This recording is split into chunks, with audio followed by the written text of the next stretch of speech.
Hi YouTube world, welcome back to my channel. If this is your first time, welcome. My name's Adrienne. I live in New York and I love everything related to beauty, skincare, hair care, and love sharing my thoughts regarding those items. So if that's something that interests you, by all means, stay tuned.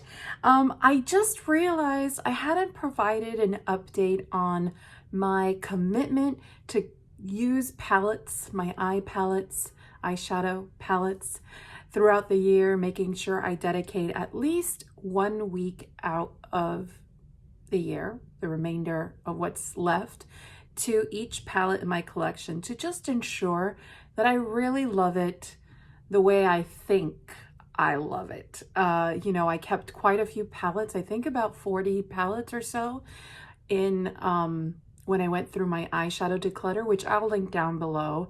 But I really wanted to make sure that whatever I was left with was something I'm actually using. So I started to embark on it. I already did one palette and I sort of duped it within my singles collection, so I was able to part with it. That was my little mini Rebel quad from Charlotte Tilbury. The next palette up I wanted to play around with was the Tartelette in Bloom palette.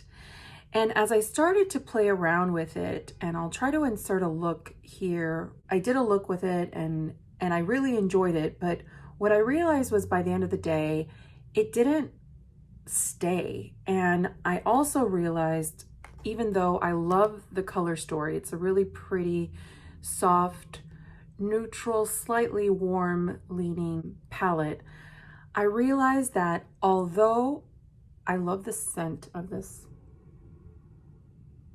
I love the scent of the Tarte Amazonian Clay shadows, soft vanilla scent.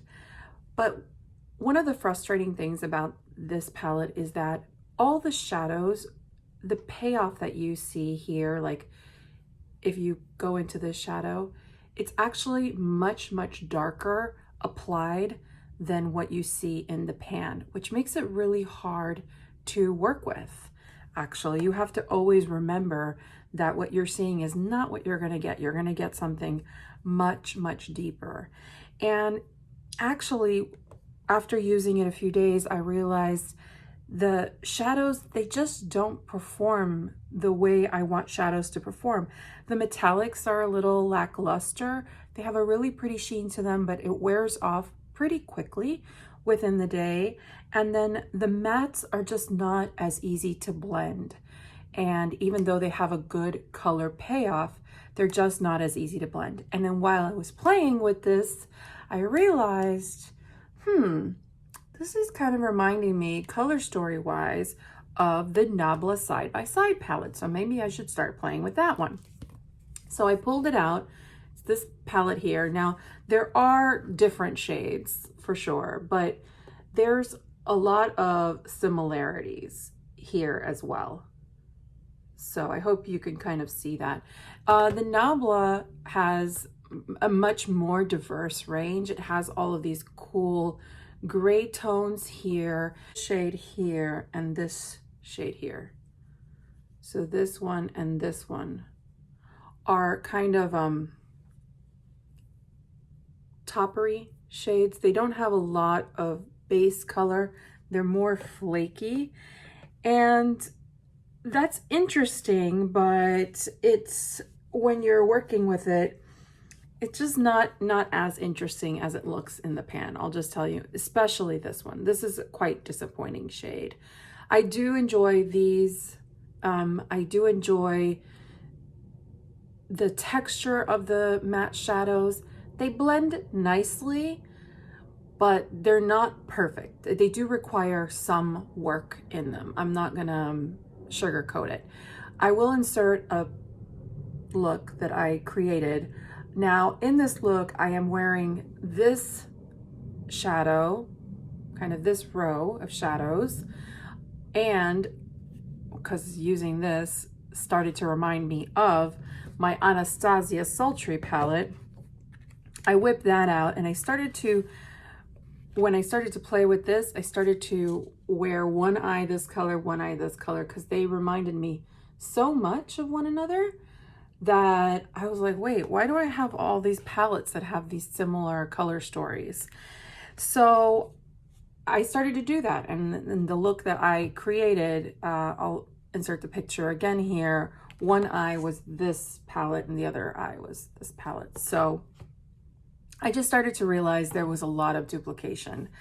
Today, I'm actually wearing one eye Anastasia Sultry palette, the other eye Nabla side by side. The Nabla is on this eye, the Sultry is on this eye. I used, in this palette, I used this shadow in my crease, and I used this shadow in my on my lid. So this shadow and this shadow, and then around my outer corner, I combined all three of these shades. So that's how I got my eye look there, which I hope you can see. And then on the Anastasia side, I just used this shadow here in my crease, this shadow Pearl on my lid, which was quite bright, and I added a little bit of this one Next Door, Steampunk.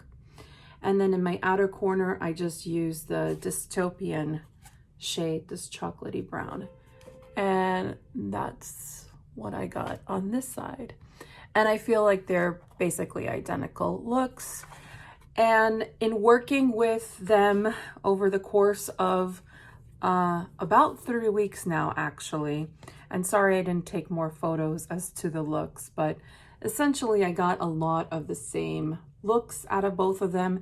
And after working with them for a while, I much prefer the Anastasia formula than the Nabla formula. The Nabla formula is nice, and this palette is very, very nice. But I think if you have the Sultry palette, you don't necessarily need the side-by-side palette from Nabla. The Anastasia formula for me, maybe I'm just more familiar with it because I have so many Anastasia palettes and I've worked with them for so long, but they just blend themselves. I know how to dip my brush into the pan, and yes, it yields some kick up, but I know to tap it off, and it just blends so well, and it lasts so nicely on my skin, with my oils, with my natural oils. And I'm not wearing any eyeshadow primer, though I would, and I have worn eyeshadow primer throughout the month just to give some of these shadows in here a shot with these two palettes.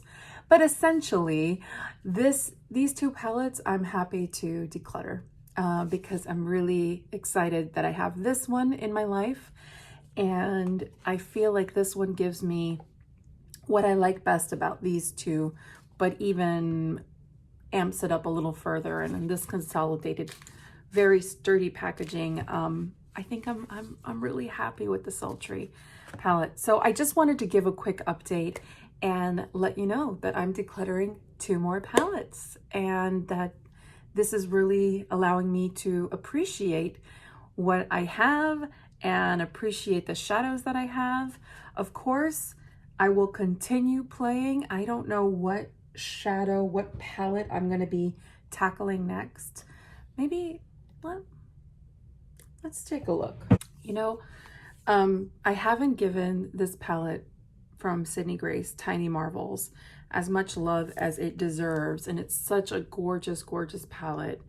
I don't anticipate decluttering this at all. I love Sydney Grace shadows, and I love the quality. I just want to be able to play with it. So I think this palette I am going to leave out front and center to ensure that I play with it, I use it, and I enjoy it. And maybe I'll share some looks and some thoughts regarding that palette at a later date. If you're curious as to what's on my face, I will link everything down below. I went for a very neutral bronzy look. I'm feeling a little glowy because I finally got a little bit of sun, a little too much sun. Hope everyone's doing well and that you have a wonderful, wonderful Sunday. Okay, take care everyone. Bye.